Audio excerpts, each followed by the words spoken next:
참여하시는 방법 제가 하나만 말씀드리겠습니다. 지금 박주연 변호사님 그 사이트에 들어가면 지금 소송 모집하는 게 있거든요. 네, 거기에 참여해 주시면 이 소송 원고가 많을수록 힘이 실리죠.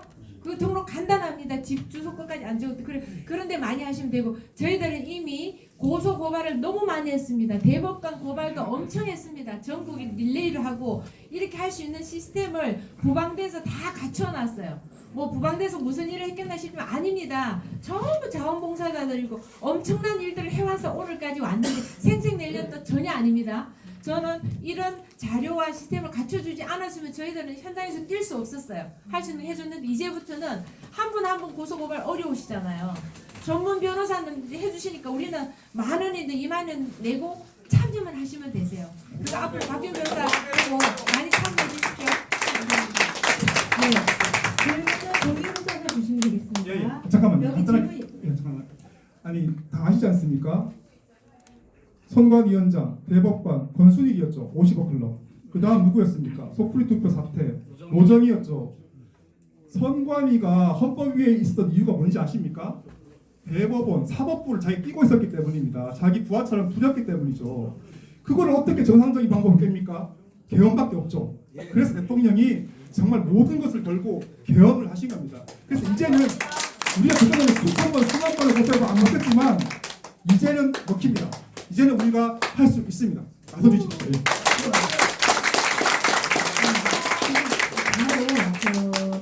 사랑의 선교 사업단 하늘 소재에 있는 단장 송천성님이 이런 글을 쓰셨네요. 근본 부정선거 국민 대토론회는 통해서 필히 대통령 개헌의 정당성을 입증하고 망국의 거대 야당을 척결하여 효율적이고 조직적인 홍보 집회를 통해서 관철함이 중요하다 이렇게 이제 써주셨고요. 다음에 다른 분은 트럼프 대통령 취임 이후 윤석열 대통령 복귀 이후 부정선거를 규명 척결하고 보수 우파가 나아가야 될 방향 이렇게 쓰셨어요. 네, 지금 저희가 하는 방향하고 같은 의견을 주신 것 같습니다. 감사합니다. 네, 다음에 이제 또 법적인 부분인데요. 이정유 위원장님께서 보내주셨네요. 전자개표기 사용 이거 법적 근거가 있냐, 불법 사용 아니냐 이런 질문 해주셨습니다. 여기에 대해서 답해 주실 분 있으십니까? 네, 그 구칙에 그 전산 조직을 사용할 수 있다라고 되어 있는데 전자개표기, 사전투표 본인 확인기 다 전부 전산 장비입니다. 그런데 지금 투표지 분류기라고 지금 김용희 사무총장일 때 그걸 바꿔놨어요. 원래 전자개표기는 투표지 분류기가 아니라 전자개표기라고 조혜주가 그 2002년 생방송 때 안녕하십니까 막 이러면서 뭐 최첨단 전자개표기가 중앙 서버와 연동되는 이거를 저 유튜브에 조혜주 전자개표기 까볼까 이렇게 치면은 나올지 모르겠습니다. 이 구글 코리아 이걸 막아놨더라고요. 구글 코리아가 이걸 막아놔가지고 우리가 정보 획득을 좀 모르는 그걸 치시면은 그냥 그 실시간으로 전자개표기라고 한 얘기가 나옵니다. 전산 조직은 원래 쓰면 안 되는 건데 쓰고 있고요. 도와주는 건데 이게 표를 결정적으로 하는 겁니다. 사실 이제 더 이상 우리는 주권과 관련된 부분에서는 전산 장비를 절대로 쓰면 안 된다라는 국민적 공감대를 우리가 얻어야 된다고 생각하고요. 이걸 해야 우리가 비로소 주권을 찾을 수 있습니다. 네. 연임 질문이 있습니다. 어느 정권 때 수개표에서 전자개표기로 되었는지요? 질문이 있습니다. 노무현 때 아닙니까? 김대중 것 같아요. 네, 이것도 말씀드리면 그 사실 노무현을 북한이 찍었다라는 얘기가 있습니다. 그러니까 이거는 이제 제가 어떤 모임에 가서 이제 그 당시에 일본의 교환 교수로 가셨던 분이 지금 실명 고려해도 될 것 같긴 하지만 그분이 북한 전문하는 일본 교수하고 얘기를 하는데 그 당시에는 노무현이 거론되지 않았을 시점입니다. 그런데 다음 대통령은 노무현이 될 거라고 딱 찍었다는 거예요. 그걸 얘기를 했습니다. 그럼 최근에 이제 스카이데일리에서 그걸 보도를 했죠. 예. 왜냐하면 김대중이는 자기가 정권을 만약에 이회창한테 넘겨주면 죽는다는 걸 알았거든요. 자기 신변의 안전을 보장받기 위해서는 부정선거를 해야 됐던 겁니다. 그래서 그때 전자개표기가 도입되었던 거고, 이 전자개표기가 우리나라의 망국의 시초가 되기도 했지만 지금 우리나라는 정말 위기입니다. 여러분 아까 제가 발표하려다 안 했던 부분이 있는데 A웹을 통해 가지고 ODA 사업을 통해 가지고 그 전자개표기가 각국으로 수출이 됐습니다. 그 수출이 되면서 부정선거가 일어났어요. 우리나라 전자개표기 수출된 나라에서 밀란이 안 일어난 나라가 없습니다. 우리나라만 안 일어났어요 지금. 그렇게 해서 부정선거가 일어났고 정권이 교체되거나 뭐 대규모 대통령의 국가기관이 불타는 사고가 있었습니다. 그런 일들이 있었다는 것을 좀 알아주시면 좋겠습니다. 보충해서 말씀드릴게요. 저놈들도 이 전자개표기에 대해서 이렇게 문제가 생기고 한다는 걸 알아서 올 4.10 총선에 대대적으로 홍보한 게 뭐죠? 수금표. 개표기에서 돌리고 나오면 그거를 한 장씩 다시 검표한다. 그게 또 수검표라고 이름을 붙여가지고요.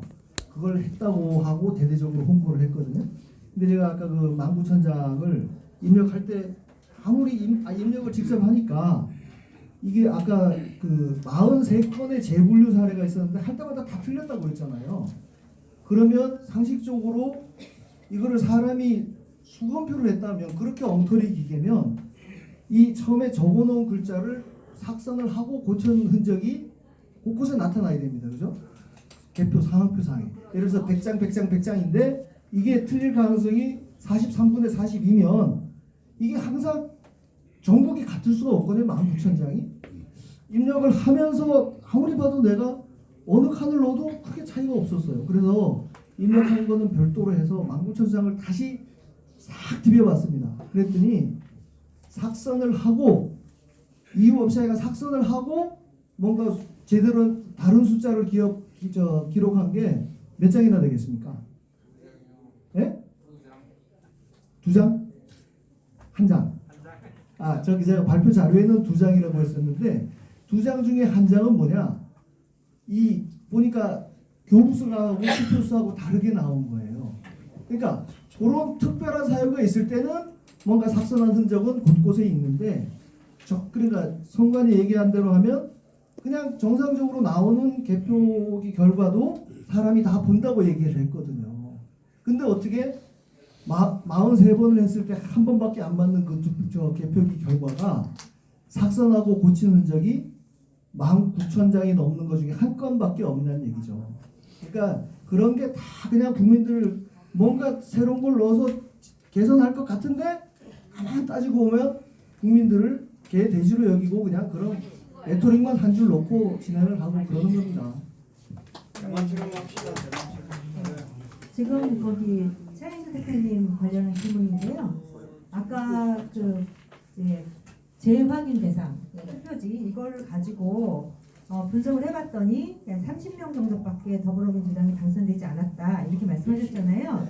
전자개표가 뱉어낸 투표용지 1,000장에서 2,000장 정도는 충분한 신뢰성 있는 샘플 크기다 이렇게 말씀하시고 130명이 가짜라는 것에 대해서 의견을 좀 달라고 말씀하시네요.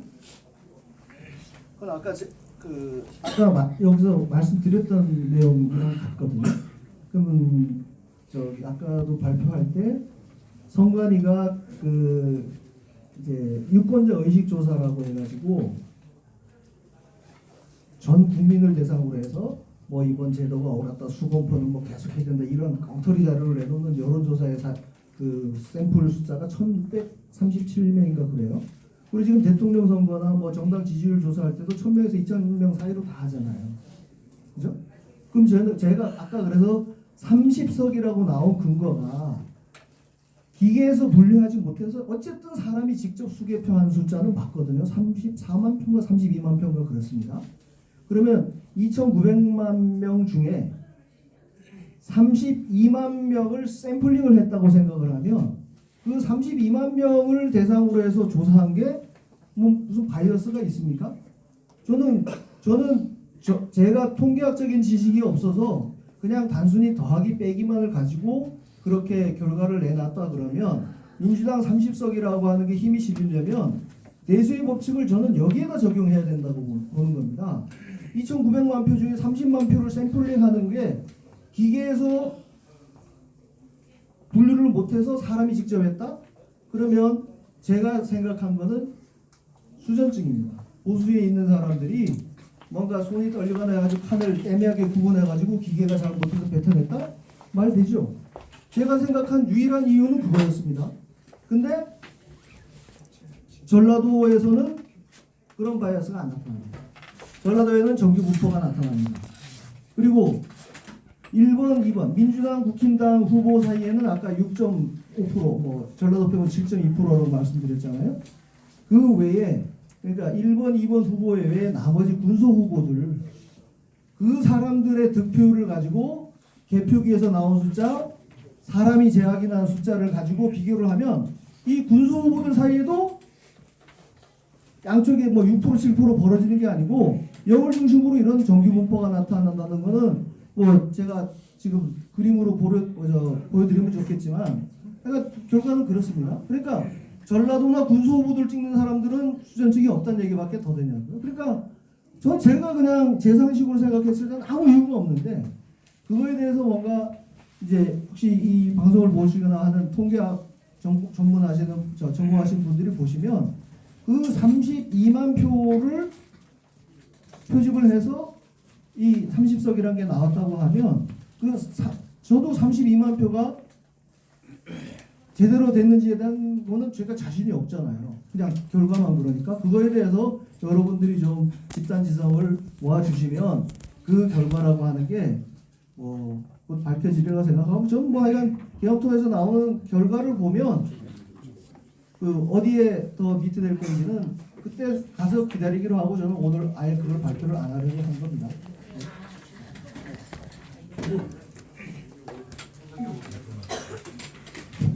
네, 대표님께서는 개표 진행표, 상황표 분석으로 말씀하셨고요.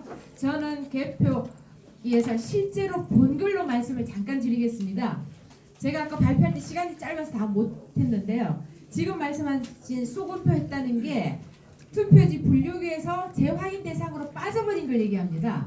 자, 빠졌을 때 그 표는 기표인이 동그랗게 안에 이렇게 돼 있으면 반만 찍힌 거 있죠. 그게 6.1 지선 때 투표하는 기표대가 8개였어요. 근데 5개는 정상적으로 찍히는 기표인이 나와요. 아침부터 시작했는데 이거는 천장을 찍어도 나오는 그 인주 안 찍어도 되는 거잖아요. 근데 3개는 아예 처음부터 아침부터 반만 나왔어요. 그래서 제가 이의 제기를 하고 바꿔달라고 해도 안 바꿔줘요. 112 신고하고 경찰도 부르고 어쨌든 막 일이 많았어요. 근데 기표인이 반만 찍힌 게 1번 더불당 후보의 표면은 정상으로 1번으로 분류돼요. 이해하셨습니까? 예, 맞습니다. 그런데 이 표가 떨어뜨려야 될 도태우 후보라든지 아니면 국힘당 누구 떨어뜨려야 될 사람의 표 같으면 그게 반 찍힌 거는 재분류 대상으로 가거나 무효표로 가요. 그러면 재확인 대상은 더불당이 아닌 다른 당의 후보 사람들 아니면 무효표 있죠. 3개 막 찍힌 거 하나도 안 찍힌 거 이런 게 많이 가죠. 더불당은 약간만 아예 기표란에 아예 없어요. 근데 저 옆에 5개가 뭐 이상하겠지. 근데 그 조금 걸쳐 있어도 그거는 그 사람 정상으로 더불당은 분리된다니까요. 맞습니다. 컴퓨터에 시킨 거예요. 너는 얘는 이렇게만 걸쳐놔도 무조건 일로 분리해. 얘는 떨어뜨려야 되니까. 아까 도태우 봤죠? 2장은 15번 내내 그냥 빠졌어. 그러니까 저는 경험치에 현장에 야 이거 뭔가 이상.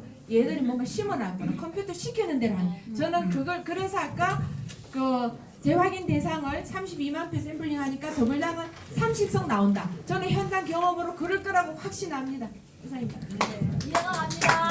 네, 그리고 그 경험선으로 그 이라크 25%가 바뀌었고요. 한국산 부정선거의 전자개표기가 부정선거에 활용된다는 것은 지금 최근에 미국 그 정치 전문 그 일간지 폴리티코에 이미 다 명시되어 있습니다. 여러분들이 조금만 관심 가지면 한국산 전자개표기가 전 세계 그러니까 이게 지금 트럼프 대통령이나 트럼프 대통령 밑에 있는 FBI, DNI, CIA 다 이거를 살피고 있을 거예요. 맞습니다. 예, 그렇게 알고 있습니다. 네.